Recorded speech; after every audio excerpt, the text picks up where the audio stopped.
it's the opioid crisis. That still exists. And the massive elephant in the room down here is that there's a lack of residential treatment programs. Hey everybody, this is Jimmy. Welcome to another episode of the Jimmy Tingle Show. That's right, ladies and gentlemen. We have been turning these shows out since January, and one of the most rewarding aspects of doing these shows is we have the Meet the Candidates series. And from time to time, we've had candidates on talking about why they're running for office and what they hope to accomplish and who they are and where people can learn more about them. I think it's good for democracy, and I think it's good for the state of Massachusetts. So without further ado, let's introduce our candidate today. His name is Rob Galibois, and he is running for District Attorney of the Cape and Islands. Ladies and gentlemen, drum roll, please. Please welcome to the show, the Jimmy Tingle Show, the one and the only Mr. Rob Galibois. Hello, Rob. How are you? Jimmy, I'm great. Thank you very much. I have to say, in my 52 years, I think that was my first and only drum roll. So thank you very much. Good. We have a drum corps backstage. Nice. You can't hear them on the podcast, but they're back there. So anyway, Rob, just tell the listeners a little bit about where you're from, what have you been doing, your professional background, etc. Sure. Thank you. So, Jimmy, I live down in Barnstable with my wife, Nikki. We are recent empty nesters. We have two sons, and our older son is now a junior up at Boston College, and our younger son just started his freshman year down in Duke University. We've lived on the Cape about 20 years in total between Bourne and Barnstable, and I've been a practicing lawyer for about 27 years, both as a prosecutor and a defense attorney. Excellent. And so on the Cape, you're in the trenches for 20 years on the Cape with legal work. Was that obviously the motivating factor for you to run for district attorney? It definitely was contributing, Jimmy. I used to be a prosecutor, like I mentioned. I love the job, and I want to always be able to give back to our communities any way I can. I've served previously on different boards like your planning board, finance committee type of stuff, but I want to use my professional skills now to try to give back to my community. Mm-hmm. Have you ever run for office before? Oh, way back when, Jimmy. I ran for planning board, but admittedly I was unopposed, so that wasn't a really big victory there. But I'm still going to count it. But I ran for selectman back in 2001. Little factoid, the town of Bourne where we were living was the last town in the entire state to go from full-time board of selectmen to part-time board. And I ran in 2001 when they made that transition, and I just missed it. Okay. So were you full-time or part-time? I was part-time. When they went from full-time to part-time, They opened the number of seats, and I ran for that position. Oh, cool. And how was that experience? Eye-opening. Running for a local office, it was definitely an eye-opening experience. But there's something that must have been very appealing for you to pursue this level now. Oh, no question. I full candor. I love campaigning. Being able to sit down with someone in their kitchen or at a coffee shop to talk about the issues, Jimmy, there's nothing better than that. That's nice. The absolute best. So that's why I'm doing it now, obviously on a bigger scale, running for the Cape and Islands DA's office, and I'm truly loving it. Great. So what motivated you to run for that particular seat? So to give some context to my answer, we have to do a little bit of a history lesson, okay? The Cape and Islands DA's office, Jimmy, was born essentially out of the Chappaquiddick incident that occurred back in July 1969, yes. So back then, Jimmy, the Cape and Islands DA's office was part of the South Coast region where your New Bedford, Fall River, Attleboro area is. And Chappaquiddick occurred in July of 1969. The district attorney back then was a guy by the name of Denise. He was down in New Bedford. And as you might imagine, that type of case, the DA was getting hit pretty hard from both sides. Some saying you're treating it too harshly, the other saying you're treating it too lightly. So a gentleman from Mashpee, Massachusetts, named Phil Rollins, saw an opportunity. Denise was a Democrat, Rollins was a Republican. So Rollins threw his hat in the ring the very next year to run for DA against Denise, and he won. And the very first thing he did, Jimmy, was he got with his state legislators to carve out the Cape and the Islands as its own DA's office. He was successful in those efforts. 1974, the next election cycle, the DA's office was on the ballot. Rollins won. And Jimmy, he carried that seat from 74 all the way through 2002. Wow. And then in 2002, his longtime assistant, Michael O'Keefe, picked up the office briefcase and carried it from 2002 all the way to today. So essentially, yeah, please. Essentially, you look at 48 years of the same administration, same Republican administration. 48 years for the Cape and Islands. 48 years. There's never been a Democrat in this particular seat. So as I've been going around saying, hey, I'm thinking about running for DA now, you learn about a tremendous disconnect that's occurred over 48 years. They've settled in, so to speak, and a level of complacency has developed. So I've talked about, hey, we need to re-engage, and we have to get to know our DA's office and reconnect with them. So I came up with some ideas. As a DA, Jimmy, I came up with 3 specifics. I'm going to hire a community engagement officer whose full-time job is going to be in our community every single day to stay in touch with the people that we serve. We also talk about formulating a community coalition. I gave it a cute name. It's going to be the DA and Us. And there's going to be a chapter, DA and Us. And there'll be a chapter in every town. And the coalitions will be made up of local elected officials like select board, school committee, and police and regular citizens. And it's just another way to remain connected. The third way, Jimmy, is definitely the most popular. People love this one. 65 employees in the DA's office. Every single one, including yours truly, is going to commit to 4 hours of community service. Nice. So you guys are going to be busy. We are. We should be busy. We're serving the public. We should be busy. Right. So 4 hours of community service a week? Per month. Okay, yes. Great. So that's a lot of extra manpower, woman power. It is, and we are staying connected to the people that we stand up in court for. So we get to know them, and they get to know us. Excellent. So tell me, what are some of the issues that are front and center? First of all, what does the DA do? Because a lot of people, we hear these terms all the time. Right. We hear auditor, secretary of state, DA, AG, but not everybody knows exactly what the role is. So what does the district attorney do? So the district attorney is the lawyer that stands up in the courtroom to represent the Commonwealth. And essentially, a snapshot is when the police charge someone with a crime, the case is then handed off to the DA's office to prosecute that particular case. That's the essential role. There are some occasions when the DA themselves might lead an investigation, like a grand jury investigation, to present a case in Superior Court. That's the basic role of it. Okay, so somebody gets arrested for whatever, drunk driving or whatever the crime is, you wouldn't be handling on that micro granular level, would you? No, the position I'm running for is the elected office. So I would have assistants that would carry out those responsibilities. Okay. And then you prosecute on behalf of the state. Yes, that's a fair assessment. And so then the defendant has to get their own attorney, either appointed by the state or they have a private attorney, correct? Correct. Okay. And in these type of situations, does the DA office ever see the point of view of the other person and, kind of say, you know what, we really don't think there's a case here? Or do they have to prosecute with the intensity of 100% prosecution? No, sir. The district attorney has full discretion. We've always talked about how the district attorney is the biggest impact player in the criminal justice system. And I've been saying that the DA represents the conscience of the community.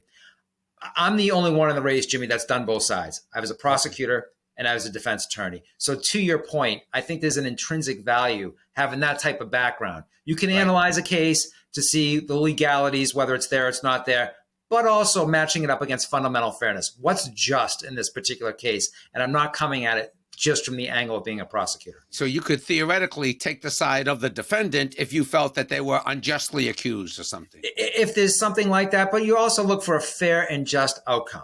The evidence could be there and the person could certainly deserve a certain level of punishment, but you've got to be fair and just. So what are some of the challenges right now for the next district attorney for the Cape and Islands? There's a few. And the main one, Jimmy, it's kind of like in every community. It's the opioid crisis. That still exists.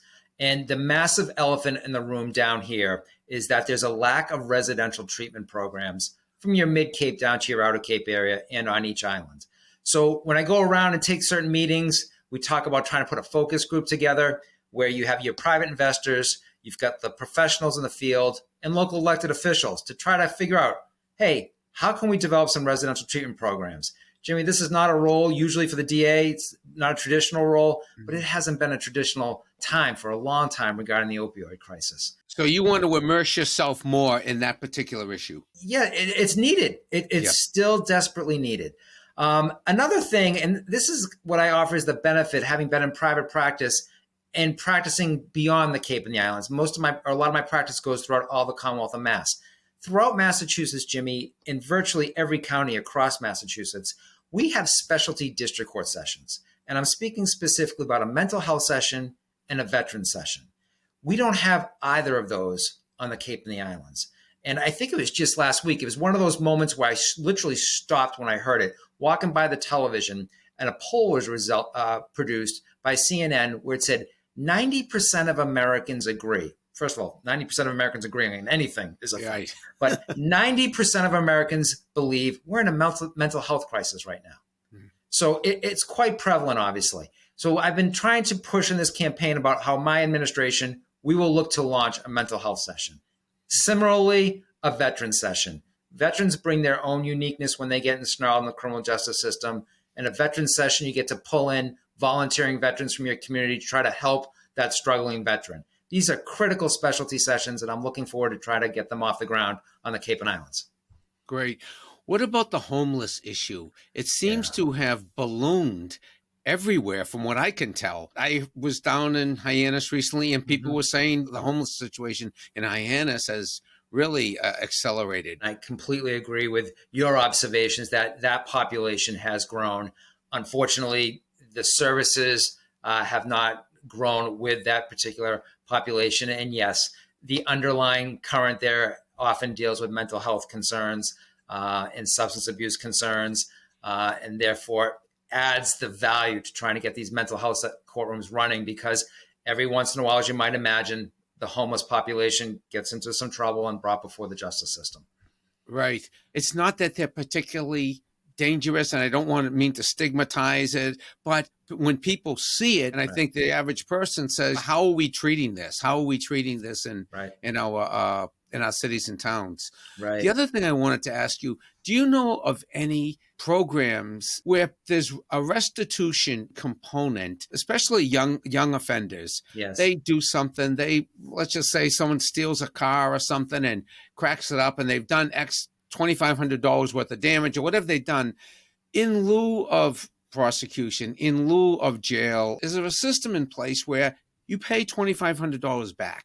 Does anything like that exist, or what do you think of that? There is. And again, going back to how a district attorney enjoys full discretion, so to speak, there's something known as diversion programs. Right. And if the DA's office, Jimmy, gets that layer of comfort, knowing that this particular conduct was an aberration, this isn't really who this person is. And you can work with your victims in the case. And if the victims, of course, are on board with it, you can work something out so the case is diverted from prosecution, therefore sparing that particular defendant of a record, and yet making the victim whole by a restitution payment. Mm-hmm. And is that a fairly new development, the diversion program? It's been around for a while in the juvenile system. It matured to the adult system a few years back, not too long ago. Mm-hmm. But I have to acknowledge this. I try to be a person of logic. And in the adult diversion system, Jimmy, a lot of DA's offices cap it at the age of 21, which I don't understand that. You could be somewhere in your mid to late 20s, 30s, 40s, or even 50s and make that first mistake.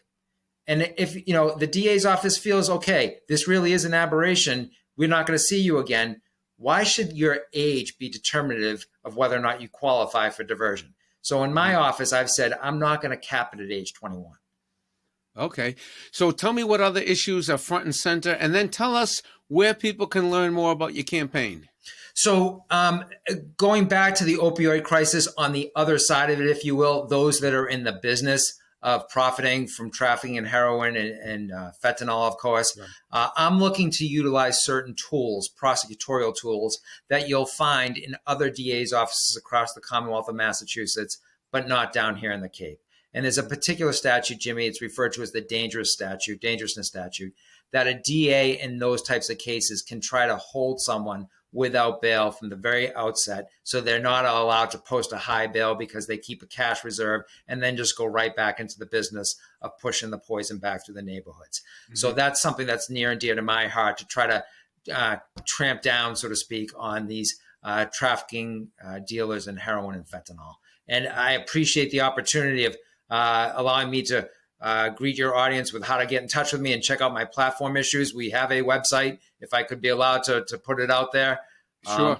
It's galibois4da.com, and the 4 is FOR. So galibois4da.com. Galibois4da.com. Well, let me ask you, if we got a little time left, just a couple other things. So you got the diversion program. I know that you're looking at an innovative approach to this as the first Democrat possibly elected in the district in 48 years. What kind of an effect do you think that's had on the Cape and Islands of just having one party in office for 48 years in the same district?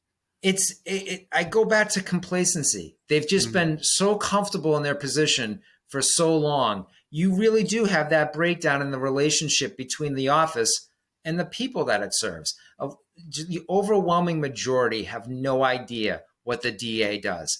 And I'm actually reminded back, Tommy Menino, after 2 or 3 terms, you would hear that just about every resident in Boston had that personal story where they had met Tommy Menino. Right. And that's how it should be. I mean, the Cape and Islands populations is about 1/3 of the city of Boston. So the people out here in the Cape and Islands should know who their DA is. So that's what I'm talking about. And the district stretches from Provincetown in the south up to Bourne, and then over to Martha's Vineyard and Nantucket in the islands. Well, Rob, it's been great to have you on today. And again, if people want to find out more about you or your campaign or volunteer or contribute, where do they go? Galibois4da.com. Galibois4da.com. Rob, thank you so much for joining us. Continue success. Best of luck on Election Day. And if you are so fortunate to be elected, we're wishing you the best for the people of the Cape and the Islands and the general population at large, because the Tingle Show stretches the 4 corners of the globe. So you never know who you will positively affect. Thank you so much. Thank you so much. Have a good one. Thank you for joining us today. This has been a Humor for Humanity production. Our mission is your mission. Humor for Humanity at jimmytingle.com. Thank you.